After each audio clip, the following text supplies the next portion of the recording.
The Cold War in the Caucasus has just gotten hotter, as on September 27th of this year, Armenia and Azerbaijan have once again reignited a long-standing war between the two nations. Hurling insults and threats has now turned into hurling mortars and missiles, and as the opposing countries have begun to mount civilian and even steeper military casualties, it has become imperative that a resolution needs to be reached quickly for this war known as the Nagorno-Karabakh conflict. Nagorno-Karabakh is an enclave region within Azerbaijan that has a majority ethnic Armenian population and is currently an unrecognized, self-declared republic.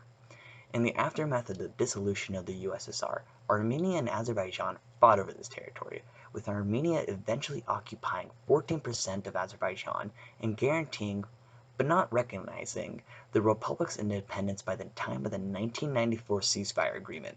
Hostilities continually erupt between the two countries, where they have traded shots in heated exchanges, such as they did for 4 days in 2016.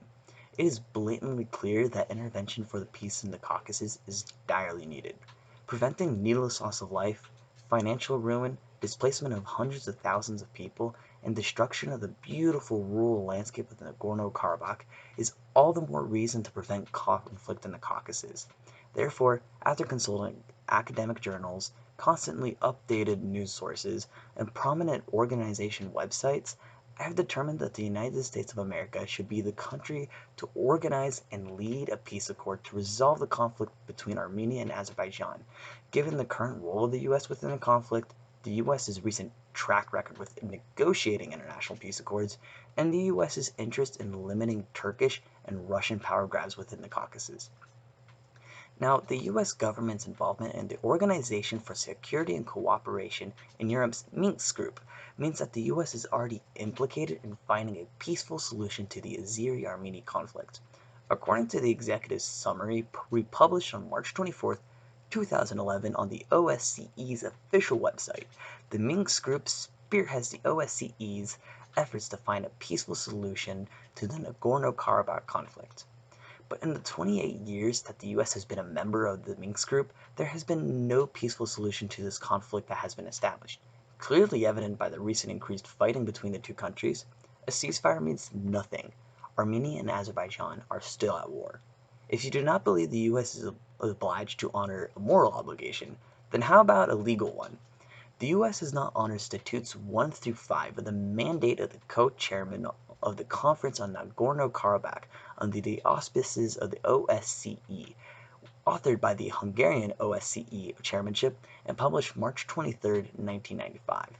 Has the U.S. recently made joint efforts to strengthen the ceasefire, developed, conduct, and promote talks between Armenia and Azerbaijan, and continually worked with the parties in the conflict on confidence building measures, particularly in the humanitarian field, synchronizing them with the political process? Given that the ceasefire has weakened and the Armenian Prime Minister Nikol Pashinyan and Azeri President Ilham Aliyev now refuse to meet, it is safe to say that the U.S. has failed in its mission to uphold the aforementioned statutes of the mandate. This is all the more reason that the United States should step up and finish the peace process they started by holding a peace conference between the two countries. Now, the United States has a great deal of resolving international disputes and negotiating peace deals, particularly in the Middle East region. Opponents will argue that focusing on negotiating peace deals right now during a pandemic and in the time of revolutionary social change is ill-advised, but as we examine these few examples, it is evident that we are still capable. Now, for example, according to a History.com article written by the History.com editors and published on March 15, 2018, the Camp David Accords on September 17, 1978, helped to create cooperative and cordial relations between Egypt and Israel at a time when the Israelites and Arabs were generally hostile towards each other. Clearly, Azeri and Armenian relations, although hostile, can still be fixed. It also should be noted that President Jimmy Carter oversaw the Camp David Accords at a time when his country was generally unhappy with his leadership. According to the American Presidency Project updated on September 28, 2020 by UC Santa Barbara, his average approval rating was 45.5%. President Donald Trump's current approval rating is 40% per the same project, yet that has not stopped him from leading the U.S.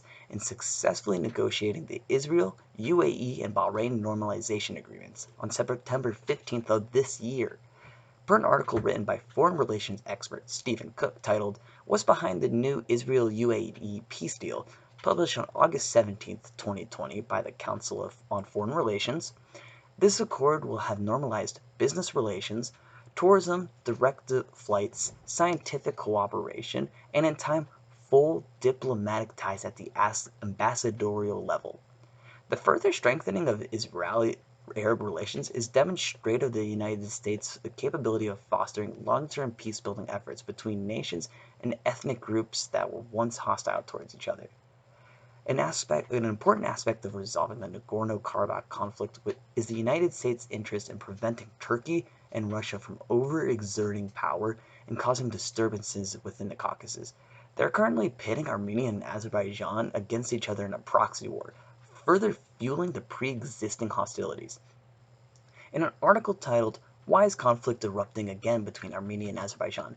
penned by Pulitzer Prize New York Times reporter Andrew Kramer on October 10, 2020, Turkey has alienated the U.S. by buying anti-aircraft missiles from Russia and cutting a natural gas pipeline deal as seen as undermining Ukraine. At the same time, it is fighting proxy wars against Moscow in Syria and Libya. Both countries are looking out for their own interests, all the while causing perpetual conflict in war-torn parts of the world. Scary enough, in international security affairs expert Candice Rondeau's October 4, 2020 article, "NATO is in denial about the risk of war between Turkey and Russia," published by the World Politics Review, she expresses that Turkish adventurism can rope NATO countries like the U.S. into a war with Russia itself. Getting involved in another war, a likely large-scale war, is completely opposite of what the people of the United States want. We cannot let more people die at the expense of two regional powers showboating.